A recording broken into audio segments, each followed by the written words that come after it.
اعوذ باللہ من الشیطان الرجیم بسم اللہ الرحمن الرحیم۔ میں ہوں زہر احمد خان اور آپ دیکھ رہے ہیں میرا فیس بک اور یوٹیوب چینل ابلاغ ٹی وی۔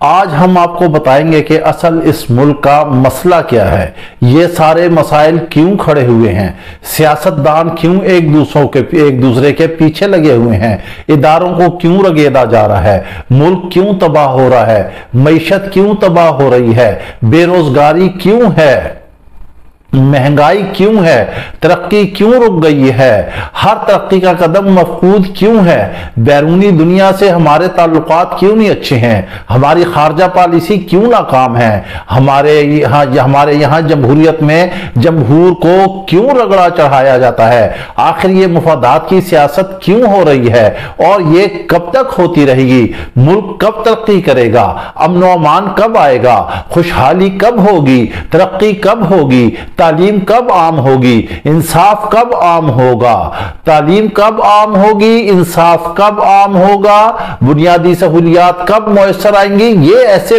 بہت سارے ایسے سوالات ہیں جس پر آج تک کسی نے توجہ ہی نہیں دی ہے۔ ملک میں ایک اتنا بڑا انتہائی اہم ترین مسئلہ کھڑا ہو گیا، مگر کیا ہمارا سوال ہے کہ اس پر ریاست یا حکومت نے کوئی توجہ دی؟ نہیں۔ جس ملک کا وزیر اعظم غیر محفوظ ہو، جس کی گفتگو غیر محفوظ ہو، جس کی پرائیویسی غیر محفوظ ہو، جس کا پی ایم ہاؤس غیر محفوظ ہو، آپ یہ سوچ لیں کہ جب وہاں پر ایسی ریکارڈنگز ہوتی رہیں اور جو حکمران اس وقت سلطنت پر بیٹھے ہیں اور وہ یہ کہیں کہ یہ تو 2-3 لوگ ایسے ریکارڈنگ کرتے تھے، یہ کوئی اتنا بڑا مسئلہ نہیں ہے، کبھی وہ ریکارڈنگ کر لیتے تھے، کبھی وہ ریکارڈنگ ہٹا دیتے تھے۔ اب بات یہ ہے کہ یہ ہو کیا رہا ہے، آخر کیا یہ بگنگ ہو رہی ہے، یہ ہیکنگ ہو رہی ہے، یہ ہو کیا رہی ہے، یہ آج تک پتہ ہی نہیں چلا کیونکہ اس طرف کسی نے توجہ ہی نہیں دی۔ اتنا بڑا مسئلہ ہے، اس کا ایک سب سے بڑا بنیادی اور اہم ترین مسئلہ یہ ہے کہ ہمارے ملک میں کوئی بھی شخص، کوئی بھی ادارہ، کوئی بھی ایون دین ایک سنگل پرسن جو ہے وہ اپنا کام نہیں کرتا، وہ دوسرے کے کام میں انگشت نمائی کرتا ہے۔ ٹریفک کنٹرول کرنے سے لے کر وزیر اعظم تک کے عہدے کو دیکھا جائے تو آپ دیکھ لیں کہ تمام حالات آپ کے سامنے ہیں، ملک کس طرح چل رہا ہے۔ ٹریفک پولیس والے سڑکوں پر گھوڑوں کی طرح کھڑے ہوتے ہیں اور ٹریفک سب رواں دواں ہے، بے ہنگم بن سے ہے، کہیں اور سے مداخلت ہو رہی ہے، وہ اہل تماشا بنے ہوئے ہیں، وہ تماشائی بنے ہوئے ہیں، کوئی بھی معاملات نہیں ہیں۔ جمہوریت میں جمہور کے حقوق کی حق تلفی ہو رہی ہے، اس میں ایوان میں اس کے لیے کوئی آواز نہیں اٹھائی جاتی ہے۔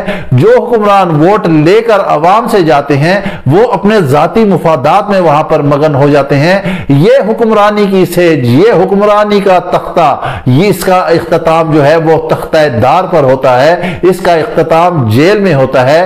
دیگر ممالک کے سربراہان بھی دیکھ لے آپ، وہ جاتے ہیں، ان کی فیئرویل پارٹیاں ہوتی ہیں، ملاقاتیں ہوتی ہیں، اپنے چھوٹے سے گھر میں رہتے ہیں، عام فہم زندگی گزارتے ہیں اور جب بھی اپنے بڑے بڑے عہدے چھوڑتے ہیں تو وہی ان کی جائیداد ہوتی ہے اور وہیں جا کر رہتے ہیں اور آگے پیچھے ان کے کچھ بھی نہیں ہوتا اور عوام میں انہیں پذیرائی حاصل ہوتی ہے۔ لیکن ہمارے یہاں کیا ہے، جمہوریت میں جب حکمران آتا ہے تو وہ جو پہلے سابقہ ہے ان کے خلاف مقدمات بناتا رہتا ہے، سیاسی مقدمات بناتا ہے، انہیں جیل میں ٹھونستا ہے، انہیں نیب کے حوالے کرتا ہے، ان پر کرپشن کے الزامات ہوتے ہیں، سارے کچھ ہوتے ہیں، گو کہ اس میں سے بہت ساری چیزیں حقائق بھی ہوتی ہیں اور پھر ایک ملک میں نیا ٹرینڈ جو چل پڑا ہے، NR1 NR2 پھر شاید NR3 بھی آ جائے گا، اس طرف توجہ دیتے ہیں۔ ساری حکمرانی ان کی صرف اسی سیاسی دشمنی میں گزر جاتی ہے کہ ایک دوسرے کو رگڑتے رہیں، رگڑتے رہیں، کھینچتے رہیں، پیٹ پھاڑتے رہیں، پیسے کماتے رہیں، پیسے نکالتے رہیں، عوام کی کوئی بات نہیں ہوتی۔ جو اپوزیشن میں آتا ہے وہ کہتا ہے دھاندلی کے الزامات لگاتا ہے، وہ کہتا ہے الیکشن میں دھاندلی ہوئی ہے، انجینئرڈ الیکشن ہوئے ہیں، مینپولیشن ہوئی ہے، اپنے من پسند آدمی آئے ہیں۔ پھر جیسے ہی سیاستدان ادھر ادھر ہوتے ہیں پھر وہ اداروں کو گھسیٹنا شروع کر دیتے ہیں، ان کے اپنے مسائل تو حل نہیں ہوتے، نہ وہ عوامی مسائل حل کر سکتے ہیں، نہ عوامی احتجاج کا سامنا کر سکتے ہیں۔ خدا نخواستہ کوئی قدرتی آفات آ جائے تو اس کے لیے بھی اس قابل نہیں کہ خود مسائل کو حل کر سکے، وہاں پھر اداروں کو بلایا جاتا ہے، ان کی مدد لی جاتی ہے، چاہے احتجاج کو ڈسپس کرنا ہو یا آسمانی آفات کا مقابلہ ہو۔ یہ سیاستدان सिर्फ एक दूसरे पर कीचड़ उछालने के लिए इस मुल्क में सियासत कर रहे हैं, या माल बनाओ और हुक्मरानी करो, बस ये ही इनका एक मंबा है, ये ही इनकी मंजिल है। आप ये देख लें कि जिसका जो काम है, जब तक हर शख्स आईन और कानून के तहत अपनी हुदूद में रहकर काम नहीं करेगा, यहां मुल्क के मसाइल कतई तौर पर हल नहीं होंगे। सियासत में इदारों की मुदाखलत, इदारों में सियासत की मुदाखलत, इस्टेब्लिशमेंट में इदारों की मुदाखलत, रियासत में हुकूमत की मुदाखलत, हुकूमत में रियासत की मुदाखलत, एक अजीब कहानी है हमारे पाकिस्तान की। पूरी दुनिया में हम बदनाम हो चुके हैं, कोई हम पर एतमाद नहीं करता, कोई हम पर कर्ज नहीं, कोई हमें कर्ज नहीं देता, कोई मदद नहीं करता। करप्शन के मामलात में आप ये देखें कि हमारा मुल्क कहां था और कहां तक पहुंच चुका है, महंगाई कहां थी और कहां तक पहुंच चुकी है। बैरूनी दुनिया के ममालिक को देखें, आप उनका अगर तज्जिया करें, अगर आप उनकी स्टडी करें, तो आप वो देखेंगे वो कितनी तरक्की कर चुके हैं। जो हमारे साथ या हमारे बाद भी आजाद हुए जो रियासतें थी या छोटी रियासतें थी, वो हमसे आगे बहुत जा चुके हैं। आप सिर्फ चीन को देख लें, चीन हमसे बाद में आजाद हुआ, मगर आज वो दुनिया की बाकायदा सुपर पावर से टक्कर लेने के लिए और सुपर पावर बनने जा रहा है। आज हम उसके मरहूने मिन्नत हैं। यहां कोई सियासत नहीं हो रही है, हर एक दूसरे में अंगुश नुमाई करता रहता है। वो ये चाहता है कि उसकी टांग खींच ले, वो चाहता है कि उसकी टांग खींच ले।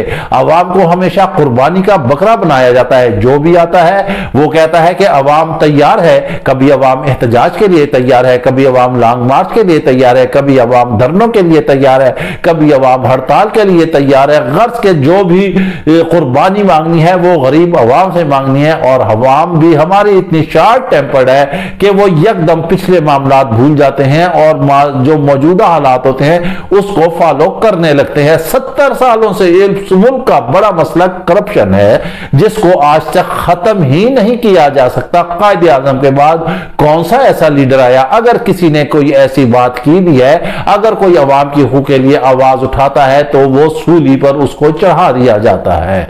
वो सुकरात की तरह जहर का प्याला उसको तन्हा ही पीना पड़ता है। जो करप्शन करता है वो खुश रहता है, वो अपने माल भी बनाता है, वो अय्याशी भी करता है। लेकिन जो भी करप्शन के खिलाफ आवाज उठाता है, उसके खिलाफ भानमती का कुनबा जस्ट लाइक पीडीएम की तरह ये लोग इकट्ठे हो जाते हैं और उसे गिराने लगते हैं। ये तमाम चींटियां मिलकर एक हाथी को गिराने के पीछे लगी हुई हैं। इमरान खान में 100 चीजें होंगी, मगर वो करप्ट नहीं है, वो करप्शन नहीं करता है। उसका एक ही सवाल है, वो एक ही आवाज बार बार उठा रहा है, वो एक ही एहतजाज कर रहा है कि हर इदारा जो है अपनी अपनी हुदूद और क़यूद में आइन के मुताबिक काम करे। तैनातियां हो, तरक्की हो, सीनियरिटी और कानून और आइन के मुताबिक हो। जिसने करप्शन की है उसको करारे वाकई सजा मिलना चाहिए। जिसकी जायदादें बाहर है, जिसका माल बाहर है, अवाम उसको कतई तौर पर वोट ना दे। मुल्क के हालात का तकाजा है कि फौरन और फिलफौर और शफाफ इंतखाबात कराए जाएं।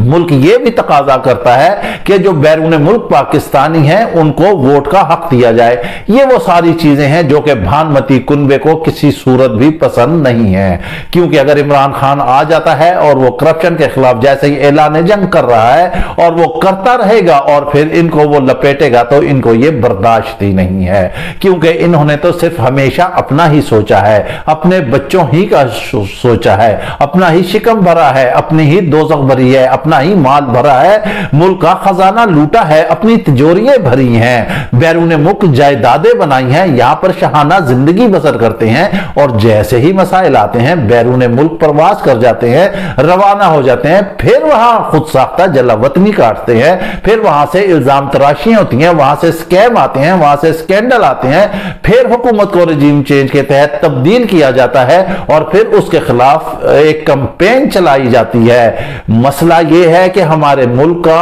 अगर एक कोई रिक्शा ड्राइवर है, कोई टैक्सी ड्राइवर है, कोई गाड़ी चलाता है, तो उसको जहाज की सीट पर बिठा दिया गया है। वो जहाज उड़ा ही नहीं सकता। जब एक रिक्शा ड्राइवर जहाज की सीट पर बैठेगा और वो ये कोशिश करेगा स्पीड लगाकर कि वो पायलट बन जाए, तो यकीनी तौर पर जहाज को वो कहीं दे ही मारेगा। इन सियासतदानों ने पाकिस्तान को एक टाइटैनिक बना लिया है जिसको ये डुबोए जा जा रहे हैं, डुबोए जा रहे हैं, डुबोए जा रहे हैं। लेकिन अल्लाह वादहू ला शरीक की जात है जो अपने पाक महबूब सल्लल्लाहु अलैहि वसल्लम के सदक़े जो है उसने इस सल्तनत को कायम रखा हुआ है, क्योंकि अल्लाह और उसके रसूल के नाम पर बनी है। इस्लामी मुमलिकत की वाहिद सल्तनत है जो एटमी पावर रखती है, जो दुनिया में पाक फौज की सलाहियतों के एतबार से अपना 5वां नंबर रखती है।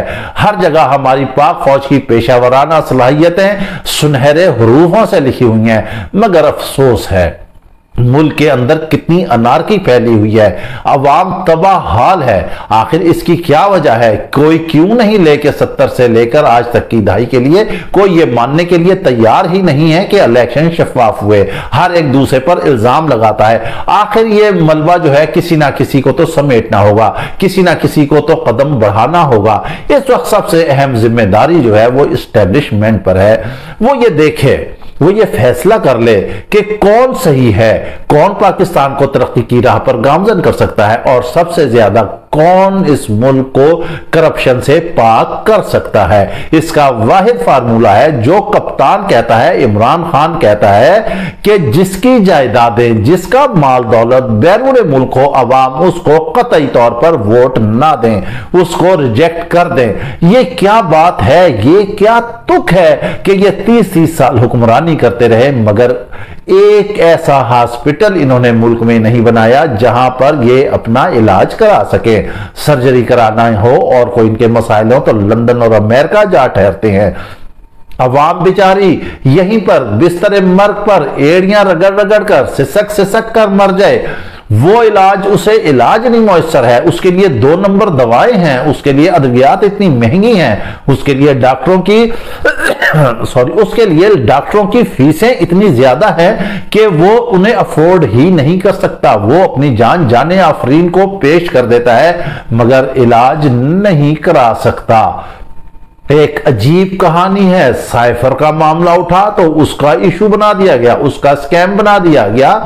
भाई जब वो कप्तान कहता है कि आप आए और इस पर तहकीकात करें, आप भले कमेटियां बनाएं, उसके खिलाफ मुकदमात बनाएं, उसे आप गिरफ्तार करें, जो मर्जी करें, लेकिन आप ये याद रखें कि आने वाला वक्त आपके लिए भी कोई बहुत खुशहाल नहीं है। आज अगर आप उसे पाबंदे सलासल करेंगे तो कल आप भी पाबंदे सलासल होंगे। बात हमने शुरू में की थी कि वजीर आजम हाउस की जो ऑडियो लीक हो रही है वो कितना बड़ा जुल्म है। क्या रियासत ने, क्या हुकूमत ने इस जानिब तवज्जो दी? क्या वजीर आजम ने इस जानिब कोई सीरियस बयान दिया? क्या वजीर आजम या हुकूमत या मुतल्लका वजारतों की जानिब से इस जानिब कोई संजीदा इक़दाम उठाए गए?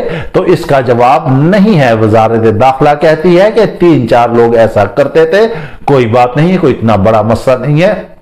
कभी वो बगिंग करते थे, कभी वो नहीं करते थे। अभी तक यही नहीं फैसला हो सका कि ये बगिंग हुई है या हैकिंग हुई है या क्या हुआ है। हमारे मुल्क का आखिर वजीर आजम इतना गैर महफूज क्यों है? कोई भी हो इसमें वजीर आजम, हमारा इससे कोई सरोकार नहीं कि पीटीआई की हुकूमत हो, नून लीग की हुकूमत हो, पीडीएम की हो, भागमती का कुनबा हो, नवाज शरीफ हो, मरियम हो, इमरान खान हो, शहबाज शरीफ हो, कोई भी हो, परवेज इलाही हो या किसी की भी कोई भी ऑडियो लीक हो। आपने किसी मुल्क में ऐसा देखा है? रेयर चांसेस होते हैं। यहां पर तो आए दिन आप देख लें सोशल मीडिया पर एक ढेर लगा हुआ है कि इसकी वीडियो आ रही है, इसकी वीडियो आ रही है। फिर कभी कहते हैं कि हैकर जो है पकड़े गए, 3 अफराद को गिरफ्तार कर लिया गया है। कोई अता पता नहीं है, हवा में बयान आता है, हवा में चले जाता है, किसी का कोई रिजल्ट नहीं है, कोई आउटपुट नहीं है। अवाम जलीलो ख्वार हो रही है, सियासतदानों ने सड़कों पर एक मजमा लगाया हुआ है। हम ये कहते हैं कि तमाम इदारे अपने हुदूद में रहें, अपना अपना काम करें। कतई तौर पर इस मुल्क को कभी भी तबाह नहीं किया जा सकता। ये दुश्मन अपने जहनों से निकालने, अल्लाह और उसके रसूल पाक सल्लल्लाहु अलैहि वसल्लम की रहमत से ये कामयाब व कामरान कायम व दायम रहेगा। सिर्फ अपनी हदबंदी और कानून व आइन के तहत रहना होगा।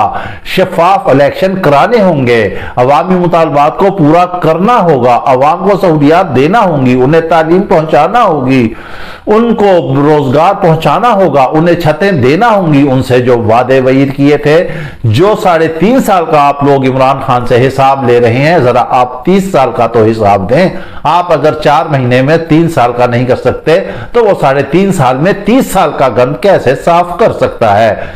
कितनी लूटमार हुई है, मगर चले बहरहाल ठीक है, बरी हो गए हैं। अब हर काम जो है वो अदलिया के कंधे पर सियासतदान रखकर कर रहे हैं। ऐसे नहीं होता। अपनी एलिजिबिलिटी, अपनी काबिलियत, अहलियत खुद करें, अपने फैसले खुद करें। इदारों को खामख्वाह में न घसीटें। किसी के कंधों पर रखकर फायर करने से कभी भी कामयाबी हासिल नहीं होती। ना ही किसी के कंधों पर बैठकर या किसी के पीछे छुप कर आकर इख्तिदार में चोर दरवाजे से दाखिल होने से कभी भी अवाम में पजीराई हासिल नहीं होती। ज़िम्नी इंतखाब होते जा रहे हैं, ये क्राइटेरिया है अवाम की जानिब से। आप देख लीजिएगा वो किसको मुंतखब करते हैं, बस यही आपके कौमी इंतखाबात के नताइज होंगे। कप्तान को इस वक्त हराना नामुमकिन है। वो मकबूलियत की अथाह बुलंदियों पर इस वक्त पहुंच चुका है और कोई भी उसके मुकाबले के लिए नहीं खड़ा हो पा रहा।